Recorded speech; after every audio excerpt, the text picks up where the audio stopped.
Hello students, this is Jayalakshmi of YK College of Engineering. Already we have discussed about that circuit analysis 4th unit RL series circuit. Now we are going to discuss that RC series circuit's response to the transient and steady state. Okay, already we have started with that Laplace transformation for this circuit. Entire DC current as well as steady state response and transient response will be discussed with Laplace analysis only, Laplace transformation only. Okay, this is the circuit diagram. Here we are connecting a resistor in series with the capacitor. The capacitor is initially having a initial value, voltage will be stored in that one. Due to its excitation, we are having initial voltage as Q0. Okay, so though there is no voltage is applied, the initial voltage in the circuit capacitor will be Q0. Why you are not include that in the inductor means in inductor there is no voltage stored in that one. Only inductive value will be the current value will be changed in that one. Okay, there will be no voltage storage in that one. Current will be stored in that one. Okay, since we are applying KVL, we are not mentioning the current value there. Okay, let me start with that analysis. For the initial voltage on the capacitor, since the capacitor is storing the voltage, we are having V0 will be equal to Q0 by C. Okay, applying Kirchhoff voltage law. When you are applying Kirchhoff voltage law, we are having one excitation E and potential drop at R and potential drop at C. So E will be equal to voltage at VR plus VC. Okay, so VR will be equal to I into R and VC will be equal to 1 by C integration of I dt plus initially there is a voltage, that is V0 is there, so that V0 should be also mentioned there. Okay, IR plus 1 by C integral I dt plus V0 will be equal to E. Okay, if the polarity of V0 is changed means you have to apply negative symbol to this circuit. Okay, but here I am applying that same positive symbol to that.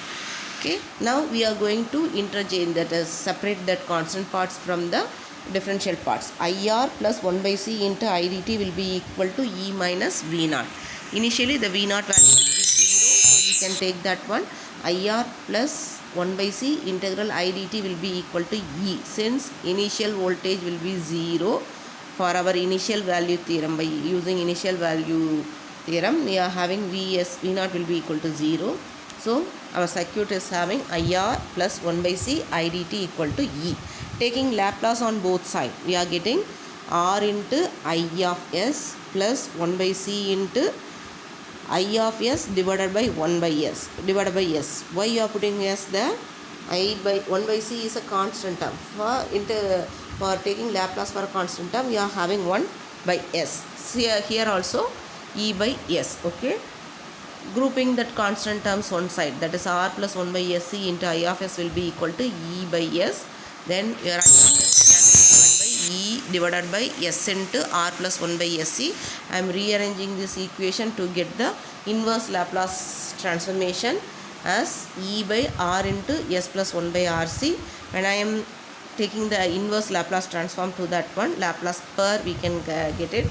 I of t can be given by E by R into E power minus T by RC. Okay, this is the current going through the circuit. In this one, the current voltage across resistor can be given by I into R. ER will be equal to I into R, that is capital E into E power minus T by RC. Since I value is E by R into E power minus T by RC, here another one R is there, that 2 R get cancelled and we are having capital E into E power minus T by RC, that is the constant term steady state response. And the transient response is given by this EC value 1 by C integration 0 to T I of t dt. When you are integrating that I of t, apply the value of I of t there.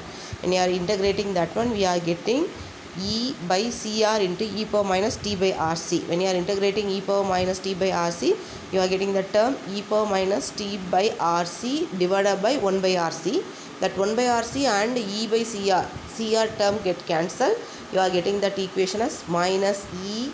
Since E power minus T by RC, you are getting that as minus. Okay, minus E into E power minus T by RC, that limits applied is 0 to T. When you are applying the limits, you are getting that one E into 1 minus E power 0 1 and the term T E power minus T by RC, and the transient response will be shown here. Okay, Initially the current value will be started from E into e power minus t by RC, and finally it goes to 0. Okay, the current value will be reduced. When you are applying decay current, the switch now move to position 2. You are not apply any voltage to that one, but initially there will be the voltage, maximum voltage you are storing is E.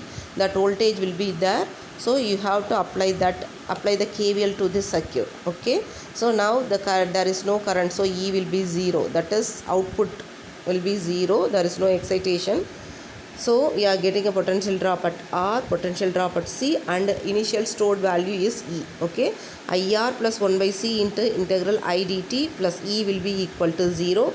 Taking Laplace on the both side, you are getting I of S into R plus 1 by SE will be equal to minus E by S. From that one, that decay current will be equal to minus E by R into e power minus t by RC. Okay, this is the decay current, and since the decay current is in the negative part, it will be given in the negative drain. Okay, in the negative part, it is starting from minus E by R and reaches the steady state. That time current will be 0. Okay, current will be minimized, so it is given by that equation.